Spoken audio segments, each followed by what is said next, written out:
Oh, I am here with another Conversation Nation. Every once in a while, I am lucky to bring someone that I know and have a conversation with them, someone that I have a lot of respect for and am inspired by. And today I am talking with Michael Ravenwood. Michael and I have known each other for many years and have shared experiences socially. We've shared experiences at events. We are in a men's group together.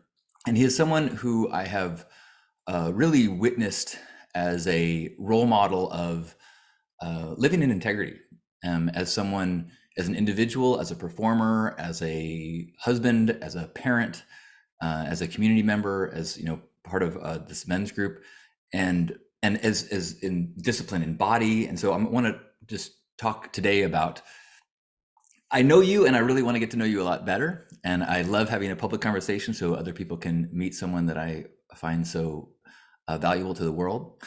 And so, and you also have an event coming on October 7th that we're going to talk about. So, first of all, welcome, Michael. Thank you. I love that we're here, and I'm very grateful to be on your show.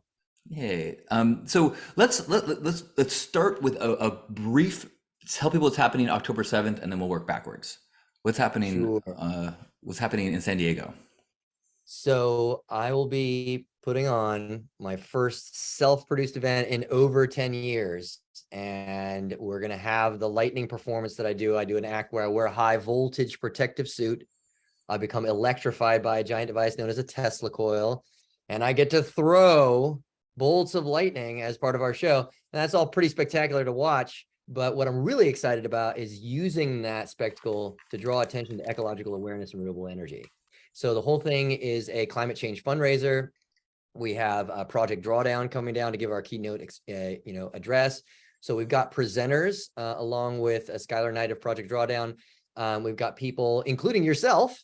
Thank you so much for coming along and doing a piece on joyful activism. We've got people basically doing pieces that are about ecological lifestyle, and it's not just, hey, how can we change our lifestyle to be more in accordance with ecological principles and be more in harmony with nature. It is about that, but it's also about the fact that people don't necessarily care about their neighbors, never mind something so abstract as the planet, unless they feel fulfilled and happy.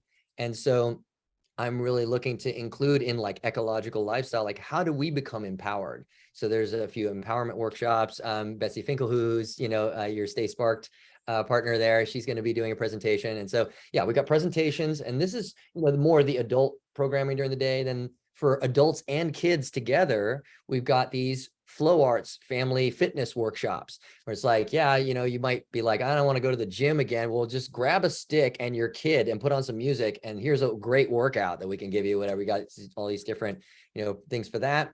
We've got a daytime dance party 5 to 7, but then our main show happens early enough so that the kids can come. So our show's at 7. And then we've got, DJs, another show, DJs, another show. We've got amazing DJs going on. Donald Glaude is our headliner. He's an awesome legend, in the electronic music scene. We've also got Kaztag and Ben Anand. We've got amazing DJ Lifetime. We've got amazing DJ. I was super, super grateful for the lineup we have.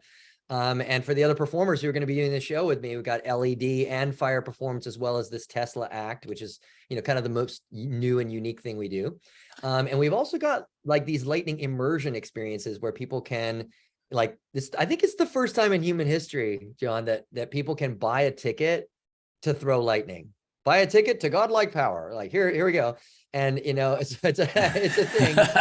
We're giving people this opportunity to get in the suit and throw lightning. We're also getting people, giving people these other opportunities to interact with the lightning in different ways. Tesla coils can actually play music. So we're going to have, that where people are going to have that experience, or be in a cage surrounded by lightning. So we got all kinds of immersion experiences, things for both kids and adults. I'm really excited. It's Awesome. the biggest thing I've ever done. Super great. So definitely, if you are in Southern California, you should need to make your way to this event, and we will have if the links are not already available to you, send me a message. We will get you that link. Actually, skyfirearts.com.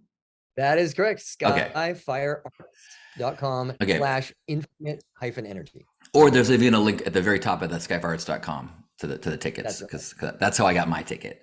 Even though I'm presenting, I bought a ticket and I cannot wait. So make your way there. But okay, so I love your description because I think it touches on, or it's a good segue to what I really am eager to talk to you about, which is, we've had times in our lives, when we first, when partying and music and dancing was this kind of something you do on the weekends, and then some lucky people or hard workers or figure out a way to really make this weirdo lifestyle into what you do. It's what you do professionally. It's what you do personally. It's not a vacation. It's not something you do at Burning Man once a year.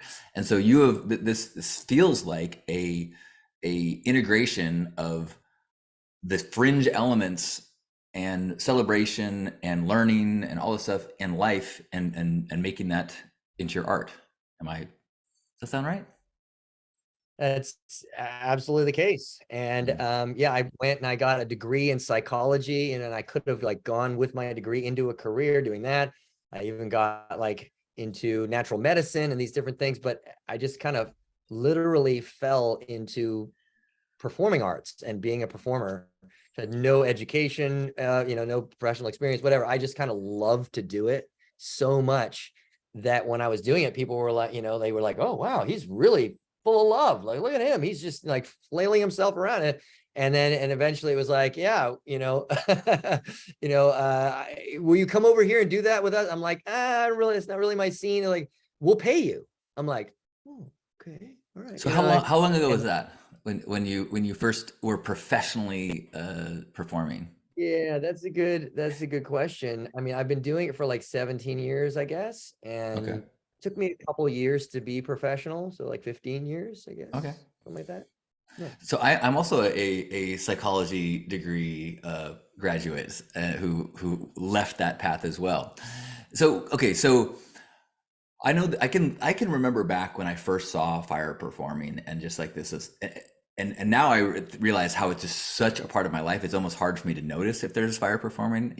Is so now it takes lightning for me to go, wow. Luckily, they'll be both on October 7th.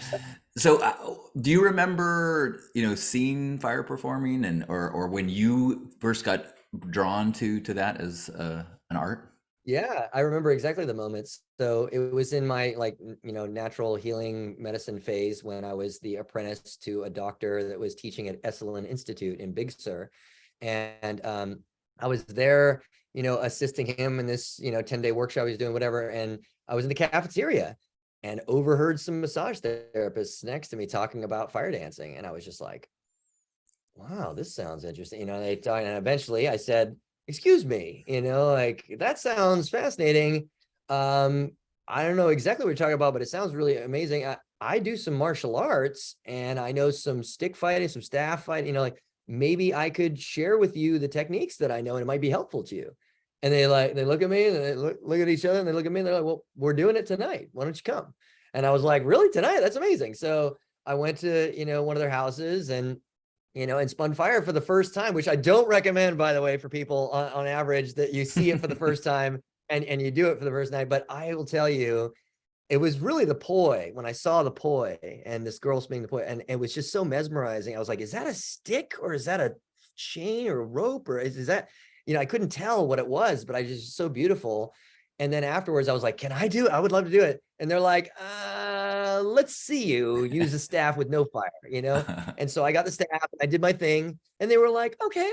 Like, we can say you got skills and you're not, the techniques you're using, you're not going to burn yourself. So sure, try it out. But then it was actually a year before I spun fire again, because I went out and got the poi because I was so like practice poi, and I was so enamored with the poi. And it just took me a while to like get to the point, and like I had inertia in my life, you know what I mean? I was like, it was exciting, but then the people that were doing it were not around me. So it took me a while to like get back into it and get into it enough where I was like, yeah, I can spin fire now. So I recommend that people generally like wait a little while. And at what point did you start to offer teaching other people? Well, I'll never forget it. It was Burning Dan, a friend of mine who Mm, really gave me the confidence by giving me the invitation to teach with Flow Temple. I mean, I was already teaching. I've been teaching as long as I've been alive. I've been like doing things. I love to share with them. I'm like, hey, check this out, mhm. And but as far as teaching fire dancing or whatnot, he invited me to teach staff for the Flow Temple. And I remember very clearly being like, Dan, like, I'm definitely not the best staff spinner, like in all the, I looking around me, I'm like, you're inviting me to, and he was like, Michael, like, you're good enough. Like, and you do some rad stuff, and it's the message you're carrying. Like, I really think that what I would like people in Flow Temple to experience is not just the best staff spinner and the most amazing maneuvers. I want them to hear your heart. And so, gosh, when was that? I can't remember at this moment. I'm not the best with dates, Me but neither. But if it was Burning Dan, it was a while ago. yeah, yeah. Yeah. I've been teaching. Yeah, I've been teaching for probably 12 years or something. Yeah. Nice. Okay, uh so before we get into lightning, you when I see you lately when I see you perform, there is a certain performer that you seem to perform with most frequently. Do you know who I'm talking about? And can you explain how that happened? Absolutely. So my wife Anja is a fire performer, and yeah, how exactly did that happen? Well, we did meet many, many years before we actually became romantically involved, and we met on a mountaintop, and it was kind of this interesting. It was like a little bit dark when I met her. I was introduced, and I just remember and it was a friend of mine who was her boyfriend at the time, who introduced us. He's like, "Oh, I want you to meet, my girlfriend Anja." And I looked at her, and her eyes, just for some reason, and it was kind of dark, and her eyes were just gleaming, and she was just and I was just like shaking her hand, and I was like, "Oh, hello, how are you doing?" On the outside, and in my head, I was like, "Oh my God, you are so beautiful!" Like, just, and then I had to make my way elsewhere pretty rapidly, because if I had acted naturally in that time, I would have been very disrespectful to my friend. So I very much respect relationships, and so I was like, "Very nice to meet you." Yes, da da da. Yeah. Anyway, I gotta go. And so I did that, and then yeah, and then many years later, we just kind of kept running into each other, and I kept being like, "Oh, it's her," and I was like, "So hey, how you doing? And were What's you going both on in your life?" were you both fire performing independently before you came Yeah. together romantically? Yeah, okay. Yeah, yeah. And then it was Jen Hoop Charmer. God bless you, Jen, who put us on a gig together where we finally became romantically involved. Yeah, yeah. That's So I mean, awesome. if you want the short story, I've got funny other stories, I but think that's great because I think that that's there's a specialness that is infused in your performances because of your history and your connection, and it shows in the way you perform. Um, okay, so then how does lightning come into the picture? so thank you for asking. It's one of my favorite stories of my whole life. So, and it's one of the most remarkable coincidences I've even ever heard of, really. So, I was a fire performer for a couple of years at the beginning, and I thought to myself one day, "God, how I love to spin fire. The roar, the flame, the light and the shadow, like, it's just so beautiful." And then it just occurred to me, I was like, "What would it be like to dance with electricity? Like, that's another primal energy. It's thrilling, a little bit dangerous. Like, what would that be like?"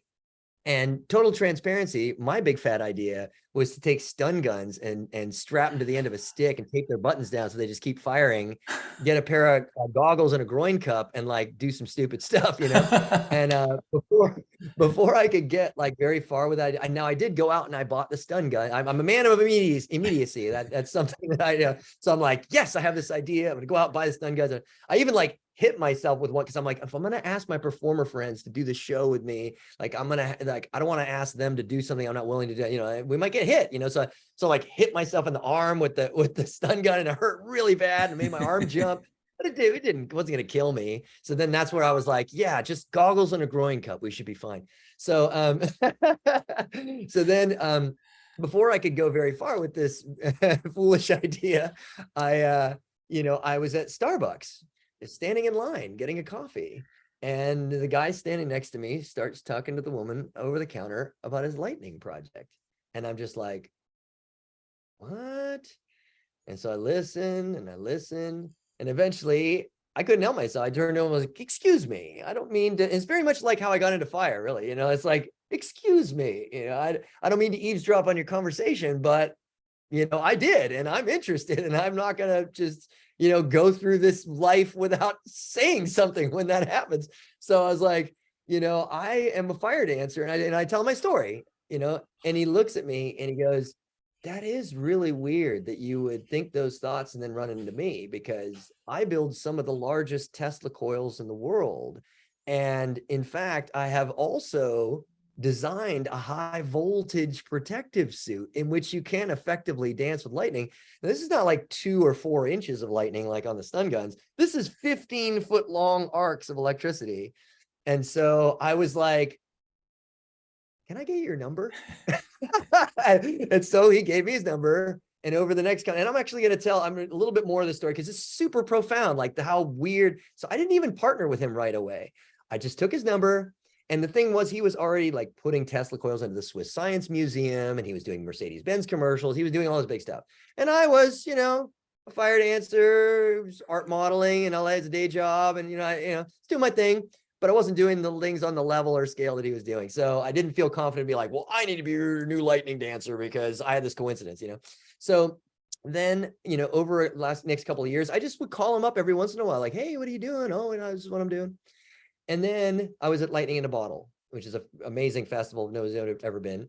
And I was talking to my friend Bradley, does the Funkworks, giant sound systems for them. And we're talking, and I'm like, hey, like this Lightning in a Bottle, where's the lightning? And he's laughing. And I'm like, yeah, I had this, dream one time, put me in a big glass jar. I'll be a lightning in a bottle. Like, make a show, whatever. And he goes, you know what? If you want to make that dream come alive, you ought to talk to Brent. He does all the power for the festival. And here's another little coincidence. I was like, Brent Haining? He's like, yeah. I'm like, whoa, I just met him 2 weeks ago doing the Lantern Festival with the Phoenix Project. I have his number. I was helping him hang lights. I'll call him up. So I call him up. He's like, yeah, you're not the only person to ask where the lightning is. We're going to do a project. You should be involved.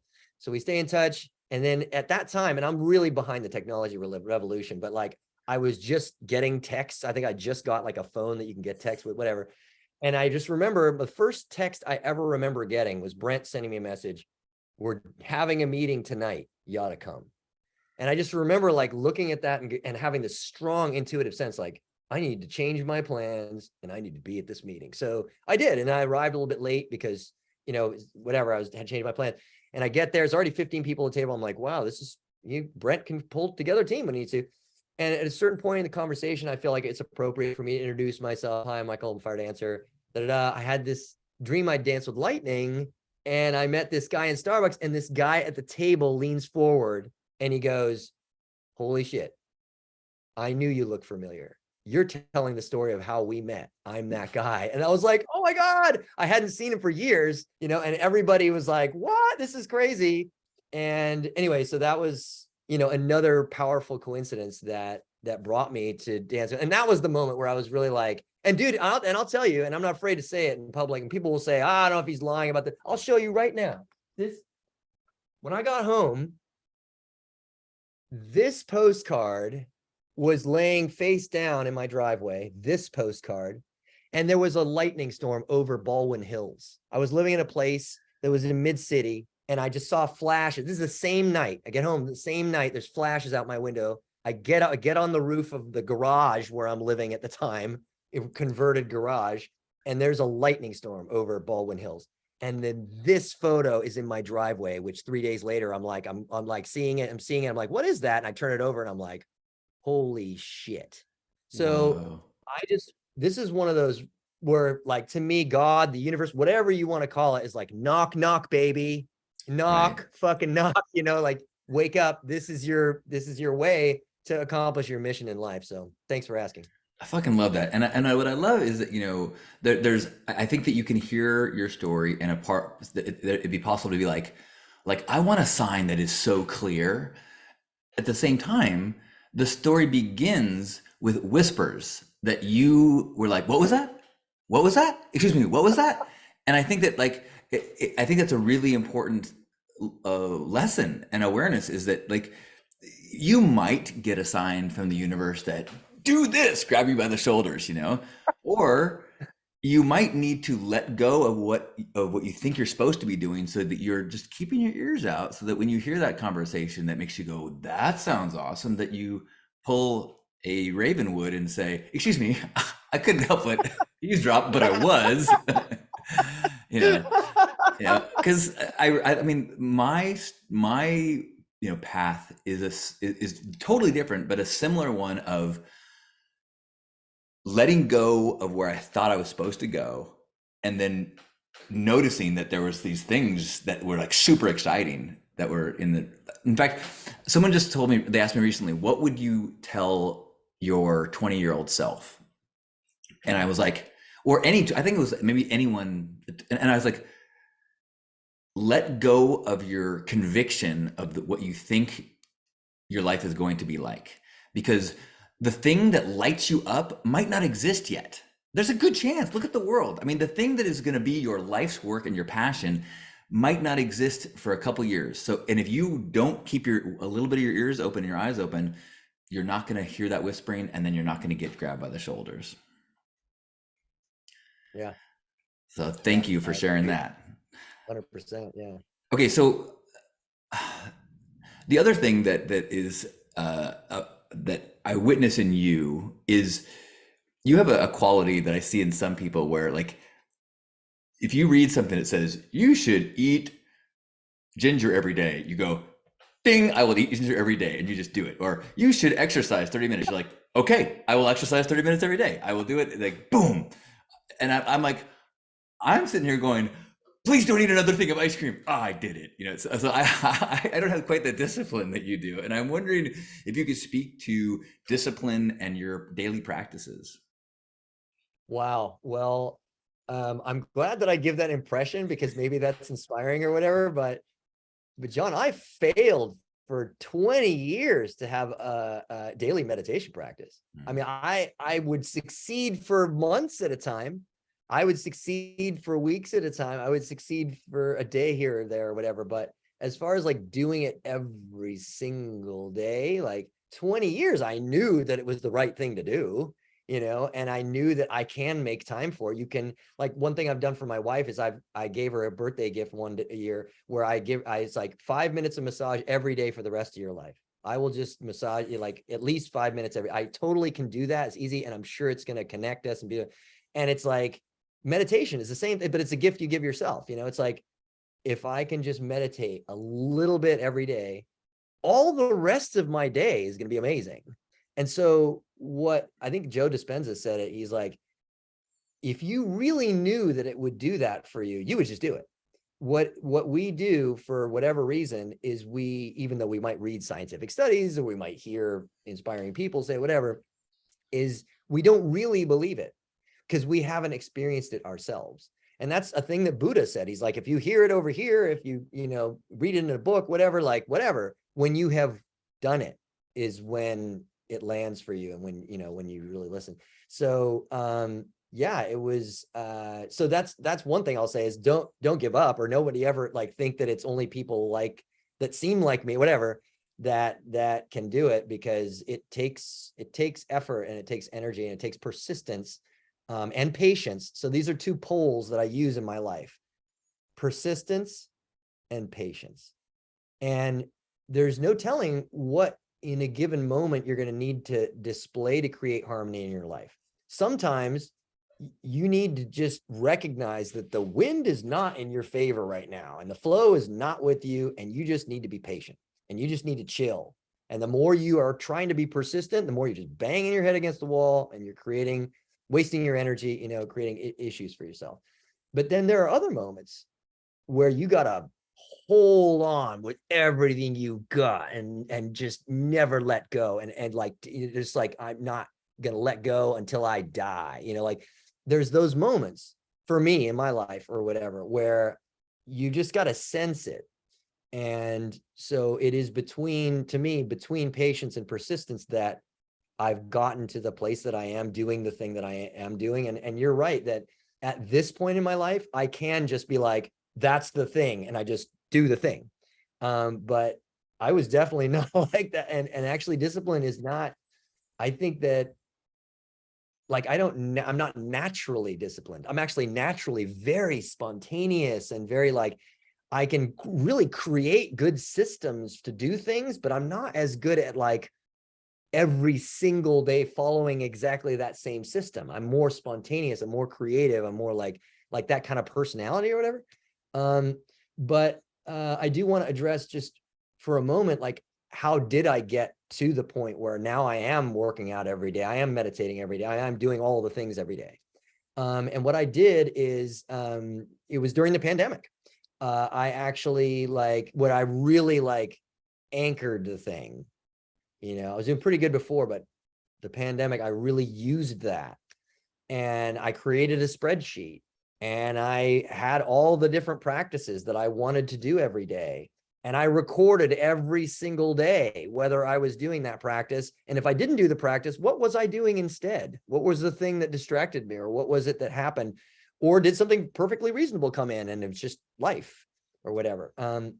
And I also looked up on TED Talks and various, I researched, how do people actually change their behavior? What are the things that scientific research have discovered are actually leveraged things? And there was a really good talk where the woman was like, one is social comparison actually really helps. So if you have a team or a group, now I didn't have that, or I didn't end up having that for mine, but I kept myself. I was enough, like my parents were critical enough so that I have their criticalness in my head. So I don't need anybody else to be like, hey, are you doing the thing? I'm just like, hey, am I doing the thing? So I created the spreadsheet and I kept an eye on myself or whatever. But social comparison is something that that it helps a lot of people. So if you get like a little group together and you try and say like, okay, we're going to do this together, then you just don't, people just don't want to be last.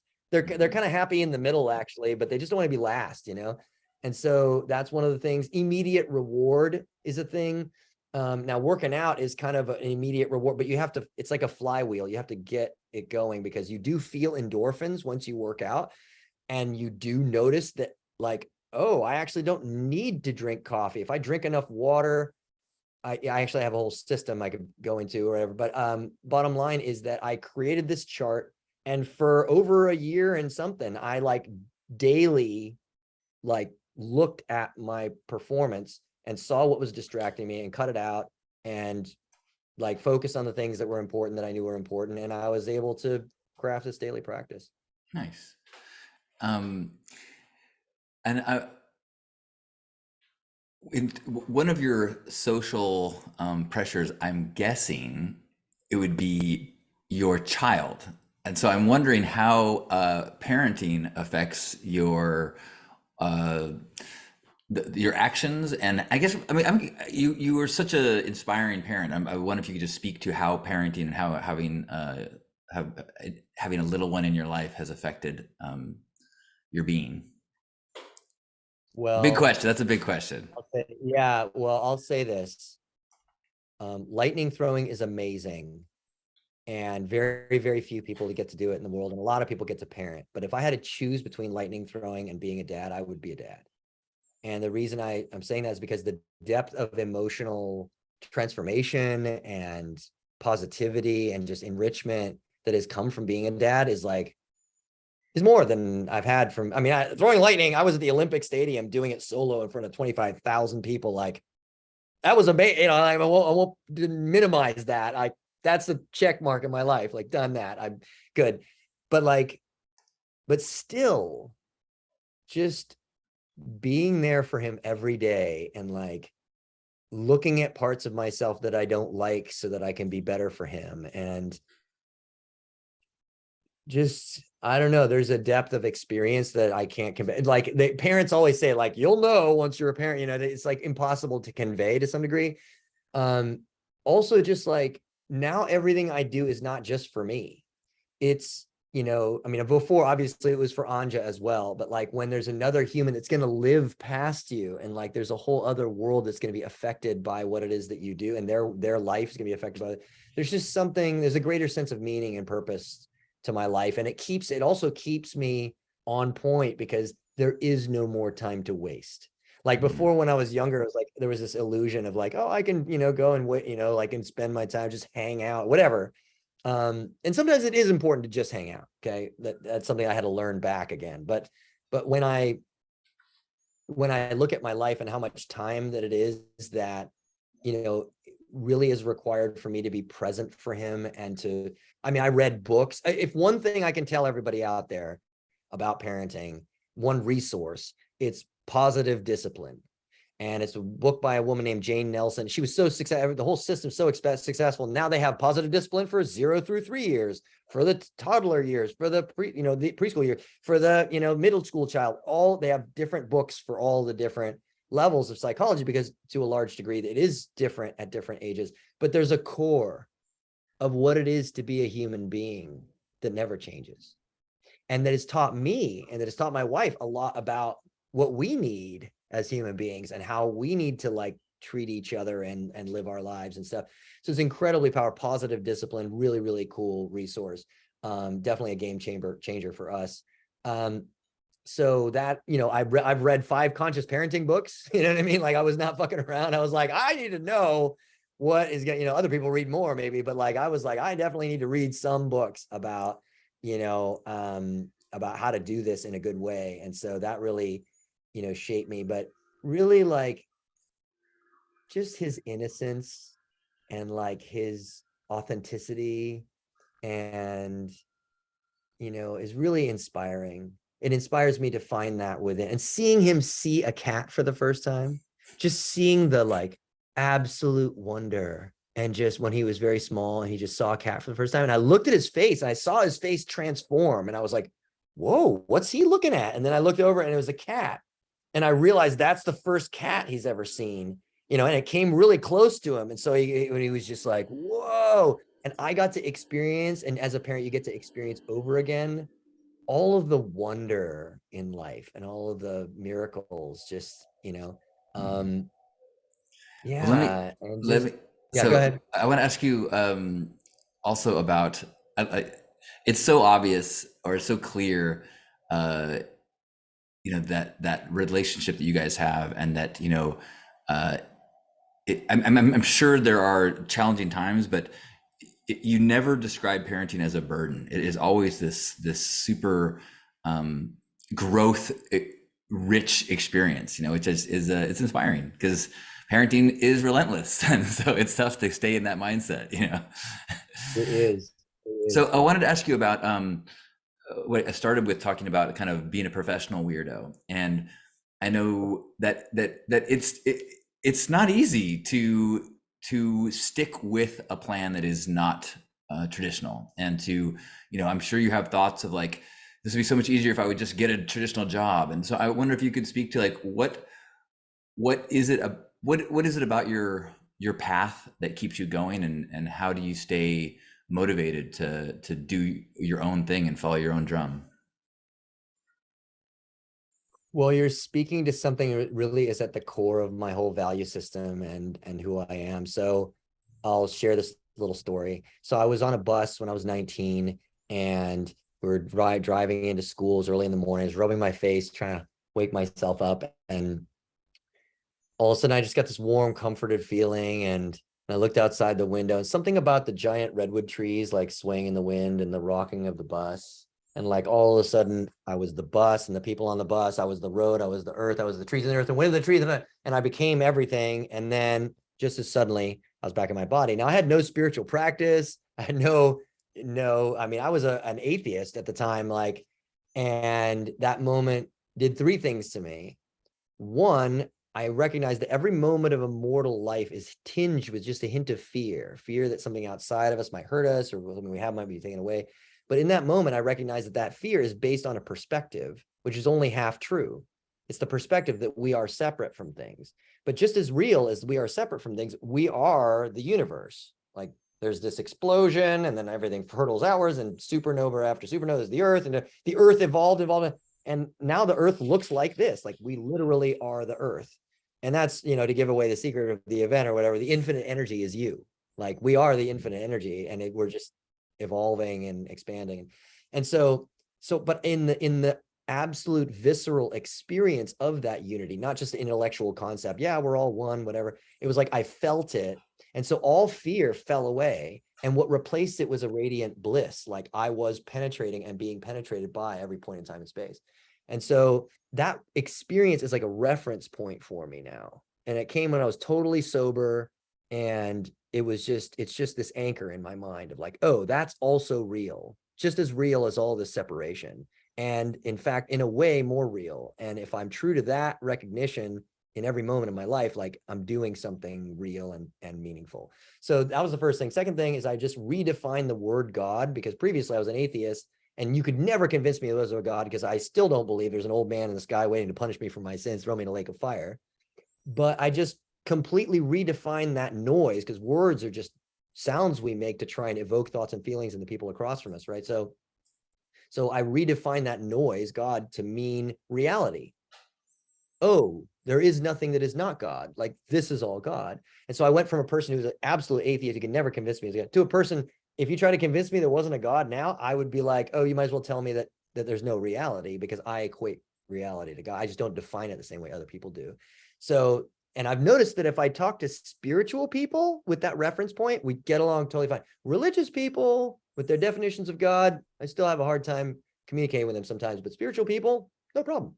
So then the third thing was that I recognized that 99% of human culture would be totally different if people had that experience. If people were coming from the place like, it makes as much sense to hurt another person as to punch yourself in the face, because they literally are you. We're all just this one energetic fabric of reality undulating in the universe. And so my whole mission in life from that point forward, and I went a little bit insane for a couple of days. I thought no one could ever have had this experience, or they would have told everybody, but but it's a secret that keeps itself. You can tell people, oh, we're all part of this one thing. And if they have no reference point, they're like, right, sure, we're all one. Good, buddy. Yeah, that sounds great.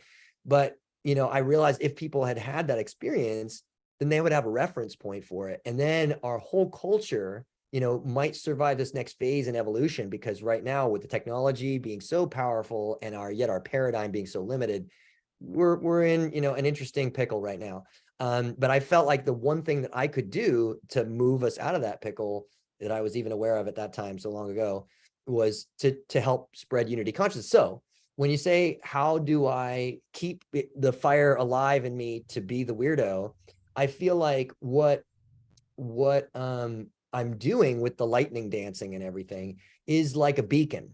It's this thing. And like I said, I kind of fell into it. Like I was, maybe psychology, maybe, maybe natural medicine, these things. And then suddenly I'm a performer, like, oh, where did this come from?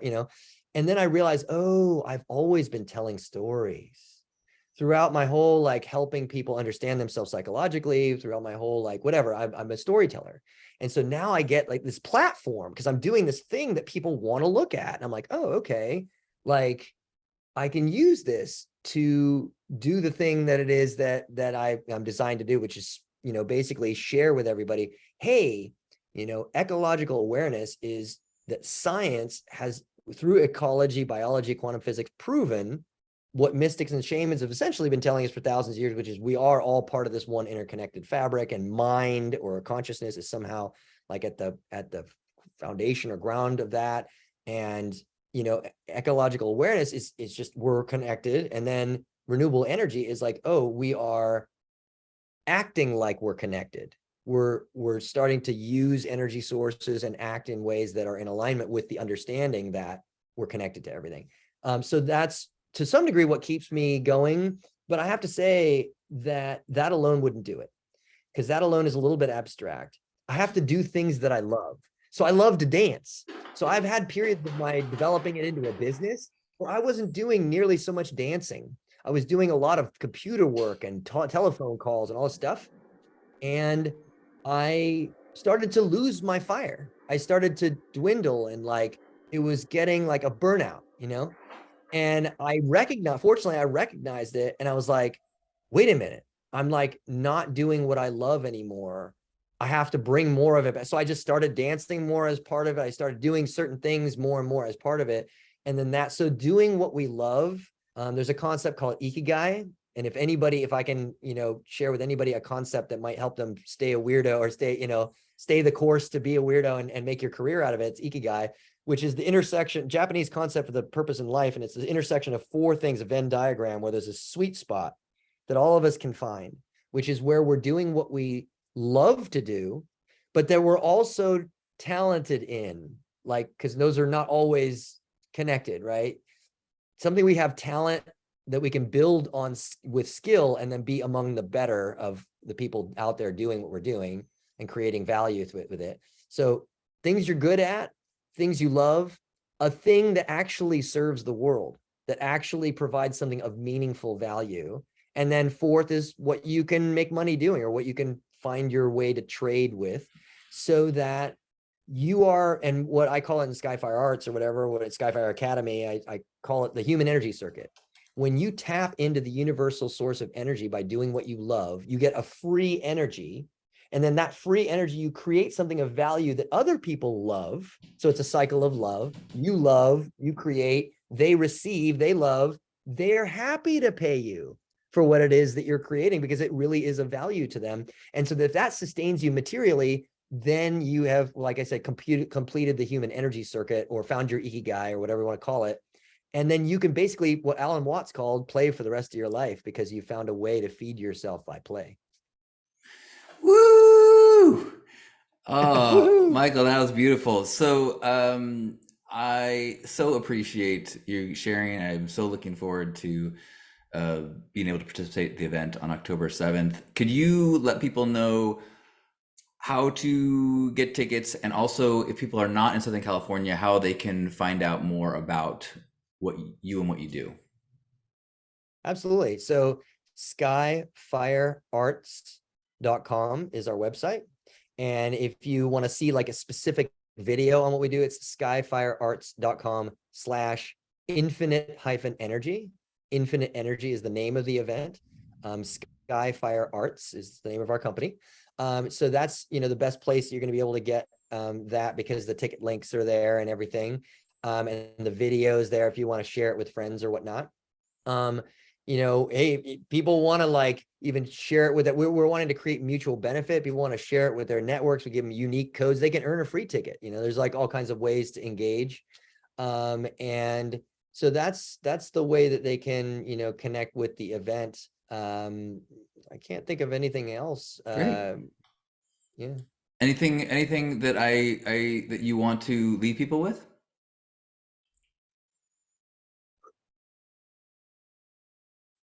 See you on October 7th.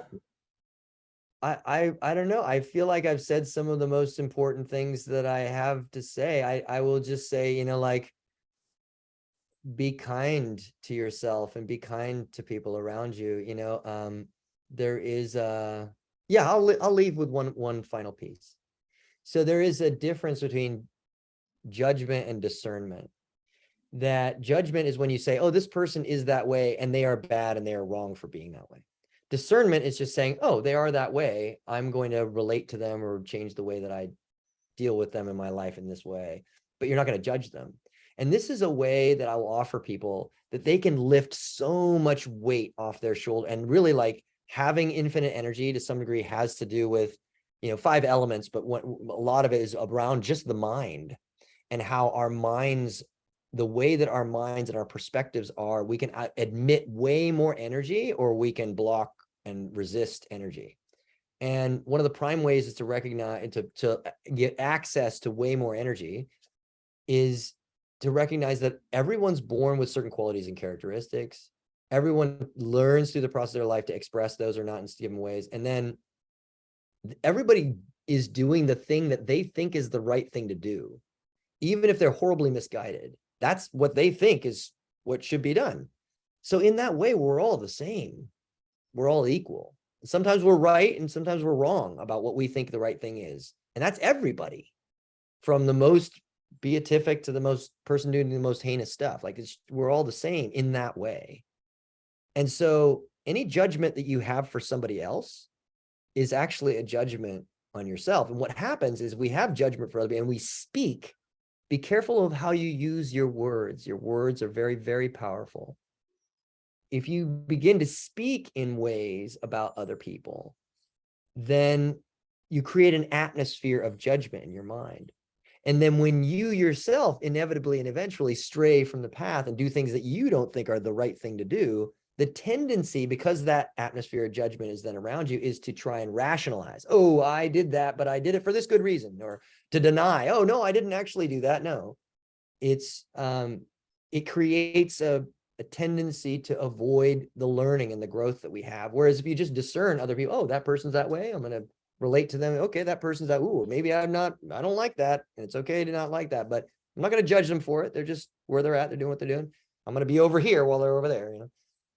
Then all of a sudden we ourselves are just freed of so much judgment of ourselves and so much like expectation of ourselves. And if we can do that, there's just a tremendous potential that I find that is unleashed in us when we just love ourselves, like, and accept ourselves completely and totally for who and what we are. It's almost like we kind of resist who we are, so we think we're going to get somewhere with it, but really by totally accepting ourselves and totally loving ourselves and appreciating who we are, then that evolution just kind of happens more organically. And yeah, so if there was one thing I would leave everybody with, it would be that. Love it, Michael. Thank you so much for spending the time with me today. I love you, and I will see you on October 7th. Awesome. I love you too, John. Thank you so much for this time. Yeah. Thanks for tuning in, everyone. Beautiful comments, and we will be reading those and responding, and we'll stay in touch. Bye, everyone.